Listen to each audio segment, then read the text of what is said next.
Let's quickly open this up with our youth leaders, a host of them who've taken out time and, who've shown us the patience really in this heat. It's almost touching 45 degrees Celsius. It's quite warm here in Varanasi, just like it is in the national capital as well. But they've been patient and kind enough. And the mood on the ground is very, very clear. It's for everybody to see, all the viewers of CNN News 18.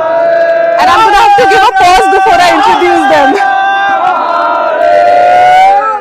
Since it's Prime Minister Narendra Modi's constituency, I'll begin with Rajmangal Pandey ji of the Bharatiya Janata Party. BJP तो नारा लगा रही है अब की बार 400 पार, पर विपक्ष कह रहा है 400 पार तो नहीं लग रहा है। आपको क्या लगता है?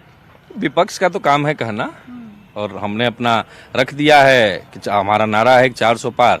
4 तारीख को हम लोग दिखा देंगे, बोलने से क्या होता है। नहीं, पर ये जो कॉन्फिडेंस है, ये कॉन्फिडेंस तक सीमित है या ओवर कॉन्फिडेंस है क्योंकि प्रधानमंत्री यहाँ के कैंडिडेट है? नहीं, प्रधानमंत्री हमारे कैंडिडेट हो तो ऐसे ही ओवर कॉन्फिडेंस हमारा हो जाता है कि हमारा सबसे बड़ा नेता हमारा सांसद है, तो 400 पार तो होना तय ही है। विपक्ष का तो काम है कहना, ये उसकी भूमिका है, यही उसको कहना ही है, हमारे विरोध में कहना है, उसका काम भी है। मजबूत लोकतंत्र की नींव भी यही है कि विपक्ष को कुछ ना कुछ कहना चाहिए। तो 400 पार के लिए हम सब आश्वस्त हैं और हमें लगता है 400 पार से काफी अधिक संख्या में हम लोग, और यहाँ तो हमारे पूरे दुनिया के चहेते आदरणीय प्रधानमंत्री जी हमारे सांसद हैं, तो हमारा ओवर कॉन्फिडेंस तो बनता ही है। 400 पार के अधिक तो बहुत अधिक हो जाएगा। पर अगर रंजीत कुमार तिवारी जी, मैं आपके पास आऊं, आपको क्या लगता है कांग्रेस के जो कैंडिडेट हैं अजय राय, पिछले इलेक्शन में वो 3rd प्लेस पे थे, 3rd पोजीशन में थे, सपा के कैंडिडेट भी थे, और अब तो गठबंधन है, तो वो एक चुनौती तो नहीं है कांग्रेस के आगे, पर कितने कॉन्फिडेंट हैं आप? हम इतने कॉन्फिडेंट हैं कि हमारी नेत्री प्रियंका गांधी और डिम्पल यादव जी के रोड शो के बाद मोहन यादव जी को यहाँ के लोकल, जैसे जातिगत समीकरण में सीर एक जगह आता है, वहाँ पे यादव बस्ती बहुत मजबूत है, वहाँ पे मोहन यादव जी सीएम मध्य प्रदेश को बुला के सभा कराई जाती है, उस सभा में भी 60 से 65 लोग ही उपस्थित हो पाते हैं, जिसको मैं प्रत्यक्षदर्शी हूँ। इतने कॉन्फिडेंस है कि कितने केंद्रीय मंत्री, राष्ट्रीय अध्यक्ष, गृह मंत्री, सब लोग गली गली घूम रहे हैं। इतने कॉन्फिडेंस है अजय राय से, ये लोग इतने डरे हुए हैं लोग। नहीं, डर है और साथ भी निभा रहे हैं क्योंकि अच्छा इंपॉर्टेंट चुनाव है, इंपॉर्टेंट इलेक्शन है। मैं आपके पास आ रही हूँ, आपको कुछ कहना है उनको, आप बताइए। मैं सपा की स्टोरी बताइए, सपा का क्या पोजिशनिंग है? यूपी के लड़के कहा जा रहा है, राहुल गांधी और अखिलेश यादव जी की जोड़ी को यूपी के लड़के टक्कर दे पाएंगे? दोनों लड़के तो खासकर यूपी से ही बिलोंग करते हैं। हमारे प्रधानमंत्री जी वोट तो राहुल गांधी दिल्ली में दे रहे हैं। आपने अभी कहा कि दोनों लड़के तो इनका होम टाउन तो यूपी ही, गृह जनपद है दोनों लड़कों का, बल्कि प्रधानमंत्री जी का नहीं है, वो तो गुजरात के हैं ना। और जनप्रतिनिधि किसी भी व्यक्ति को, किसी भी शहरवासियों को ऐसा चुनना चाहिए जो लोकल हो। अगर मुझे कोई समस्या होगी, मैं काशी वासी हूँ, तो मैं किससे अपनी समस्या कहने जाऊंगा? कौन है सुनने वाला? इसका जवाब है किसी के पास? बताइए, जवाब है आपके पास? हमारे पास प्रधानमंत्री जी का एक अलग से कार्यालय भी खुला है, शायद हमारे मित्र बंधु को नहीं पता है, और ढेर सारे फोरम हमारे यहाँ बने हुए हैं।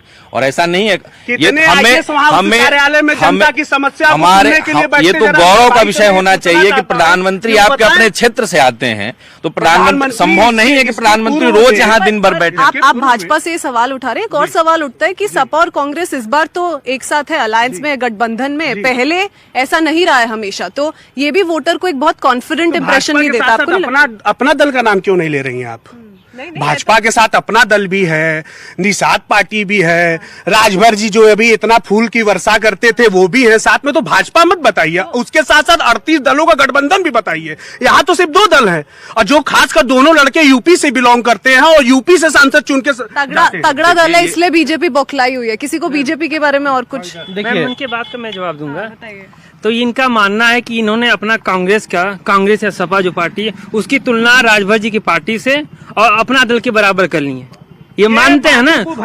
सुनिए, वो कह रहे, एक सेकंड, वो कह रहे कि गठबंधन तो यहाँ पे भी है, ऐसा नहीं है कि बीजेपी अकेले चुनाव लड़ने जा रही है, गठबंधन तो यहाँ पे भी है, तो सिर्फ बीजेपी की बात है। एक क्षेत्रीय पार्टी का गठबंधन होता है, एक राष्ट्रीय पार्टी का गठबंधन होता है।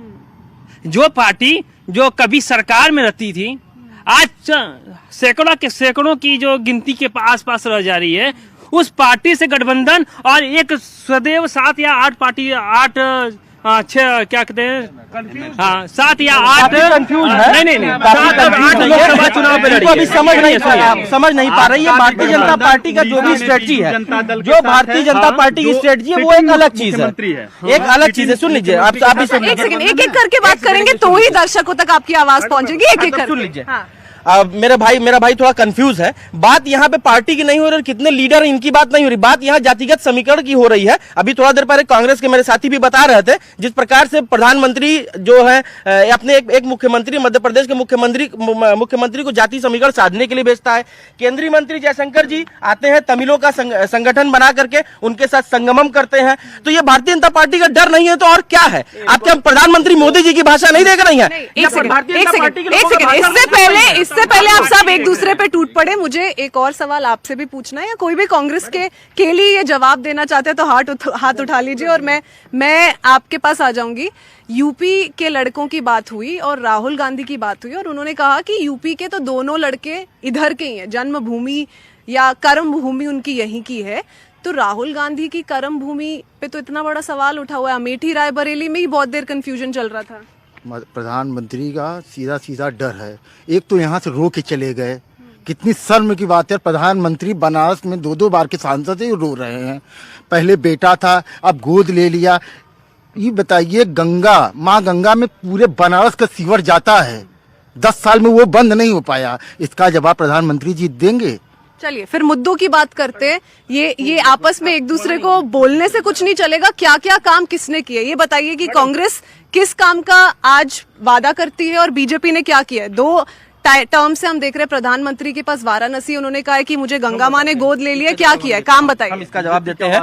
पहली बात तो जो आपने कहा कि बीजेपी ने क्या काम किया है, आज ये 7वें चरण का चुनाव, आखिरी चरण का चुनाव होने वाला है, 6 चरण का चुनाव हो चुका है। और उसके बाद क्या आपने कभी भी गृह मंत्री या प्रधानमंत्री के मुंह से अपने काम की बात सुनी? ये मीडिया का काम नहीं है कि क्या काम किया है, ये उनका भारतीय जनता पार्टी और केंद्र सरकार का काम है कि ये बताए कि हमने ये किया है।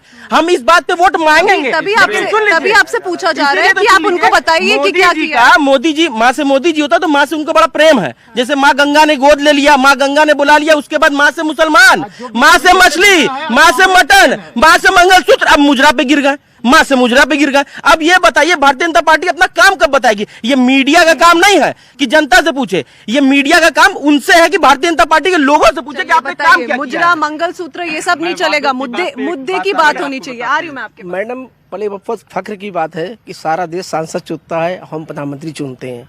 अब बनारस में जो 10 सालों के अंदर नरेंद्र मोदी जी ने, कि यहाँ पे मेरी बात, प्रधानमंत्री जनता नहीं चुन सुनिए सकती है। सुनिए प्रधानमंत्री यहाँ आप बोलने तो दीजिए। यहाँ बोलने दीजिए सर, मैं आपके पास आऊंगी। आपकी भावनाएं हम समझते हैं, आपको आपका समय दिया जाएगा। बोलिए। देखिए, रही बात प्रधानमंत्री जी की, बनारस को उन्होंने जो दिखलाया है पूरा विश्व देखता है। और जिस तरह का रोड शो हुआ वो पूरा देश ने, पूरा विदेशों ने देखा कि जनता कितना प्यार करती है। कहने की बात, क्या बनारस के लोगों ने सोचा था कि हमको इंटरनेशनल स्टेडियम मिलेगा? क्या बनारस के लोग सोचे थे 3-3 रेलवे स्टेशन मिलेगा? क्या कॉरिडोर मिलेगा? यहाँ की रोडें देख लीजिए, आप लखनऊ चले जाइए, गोरखपुर चले जाइए, तो विकास की गंगा देखना है तो बनारस में देखिए आप। विकास हुआ है, वंदे मातरम एक्सप्रेस की बात की जाए, वो देखा है हमने। हाईवेज वाराणसी की तरफ जो आ रहे हैं वो देखे हैं हमने। तो विकास तो हुआ है, हम मना नहीं कर सकते। एक सेकंड सर, एक सेकंड आप